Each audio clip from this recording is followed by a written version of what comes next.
എനിക്ക് ഇങ്ങനെ ഒരു പബ്ലിക് സ്പീക്കിംഗ് അങ്ങനെ ഒരു എക്സ്പീരിയൻസ് ഒന്നുമില്ല. ഞാനും നിങ്ങളെ പോലെ ഇതേപോലെ സദസ്സിൽ ഇരുന്ന് ഒരുപാട് ക്ലാസ് കേട്ട ഒരാളാണ്.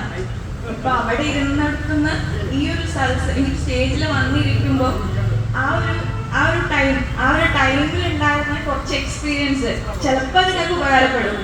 അത് ഷെയർ ചെയ്യാമെന്ന് മാത്രമേ ഞാൻ വിചാരിക്കുന്നുള്ളൂ. അപ്പോൾ ആദ്യം ഞാൻ എന്നെ പരിചയപ്പെടുത്താം. എൻ്റെ പേര് ഒരുപാട് തവണ പറഞ്ഞു. എൻ്റെ പേര് അഫീഫ. പിന്നെ കുറച്ചും കൂടെ പറയുകയാണെങ്കിൽ CA അഫീഫ. കാരണം ആ ഒരു 2 ലെറ്ററിന് വേണ്ടിയിട്ടാണ് ഞാൻ ഇത്രയും പഠിച്ച് ഈ ഒരു സ്റ്റേജിൽ ആ ഒരു ലെറ്റർ കാരണമാണ് ഞാനിവിടെ നിൽക്കുന്നത്. അപ്പോൾ എൻ്റെ വീട് ഇവിടെ നെല്ലത്ത് തന്നെയാണ്. ഇപ്പോൾ ഇവിടുന്ന് ഷിഫ്റ്റായി ഞങ്ങൾ കുളിക്കലാണ്, പക്ഷേ ഇവിടെയാണ്, നെല്ലത്താണ് ബേസിക്കലി. പിന്നെ ഇപ്പോൾ 1 year ആയിട്ട് ഞാനിവിടെ കോഴിക്കോട് ഒരു ജാപ്പനീസ് ബേസ്ഡ് കമ്പനിയിൽ വർക്ക് ചെയ്യുകയാണ്, ഫിനാൻസ് മാനേജറായിട്ട്. ഇത്രയേ ഉള്ളൂ സിമ്പിളായിട്ട്. പിന്നെ എന്താ നിങ്ങളടുത്ത് പറയാന്ന് വെച്ചാല്, ഈ ഒരു പ്രായത്തിൽ ഇങ്ങനെ ഒരു കരിയർ, ഇങ്ങനെ ഒരു പരിപാടി സംഘടിപ്പിക്കുക, ഇത് കേൾക്കാൻ പറ്റാന്ന് പറയുന്നത് ഭയങ്കര ഒരു ഭാഗ്യമാണ്. കാരണം ഈ ഒരു ഏജിലാണ് നമുക്ക് ഏതെങ്കിലും ഒരു ഭാഗത്തേക്ക് നമുക്ക് തിരിയാൻ പറ്റുക. നമ്മളൊരു കരിക്കുലം, ഒരു വിദ്യാഭ്യാസം അനുസരിച്ച് 10th വരെ അല്ലെങ്കിൽ +2 വരെ നമ്മൾ ഓട്ടോമാറ്റിക്കായിട്ട് എത്തും, പഠിച്ചെത്തും. അതായത് നമ്മൾ ഒരു ക്ലാസ് കഴിഞ്ഞ് അടുത്ത ക്ലാസ്സിലേക്ക് എത്തും. ഈ ഒരു സ്റ്റേജിൽ എത്തുമ്പോഴാണ് നമ്മൾ ഇനി എങ്ങോട്ടാണ് തിരിയേണ്ടതെന്ന് നമ്മൾ തീരുമാനിക്കണം.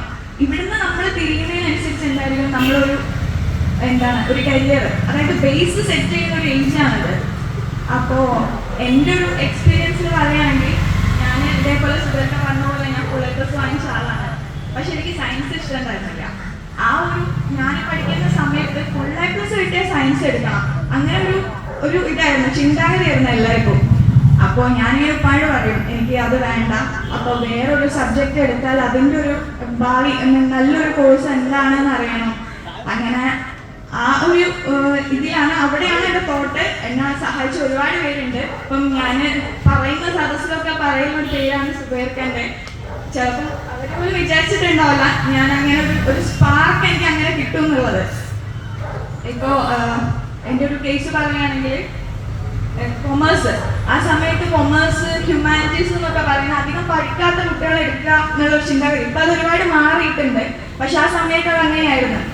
അപ്പോൾ അതെടുത്ത് കഴിഞ്ഞാൽ നമുക്ക് ഏറ്റവും ഹയസ്റ്റ് ഒരു പ്രൊഫഷൻ ഏതാ ചൂസ് ചെയ്യാൻ പറ്റുക എന്നുള്ളൊരു ഇതിലാണ് CA, CMA, CS അങ്ങനെ ഒരു ലെവലിൽ വന്നത്. അങ്ങനെ CA ചൂസ് ചെയ്തു.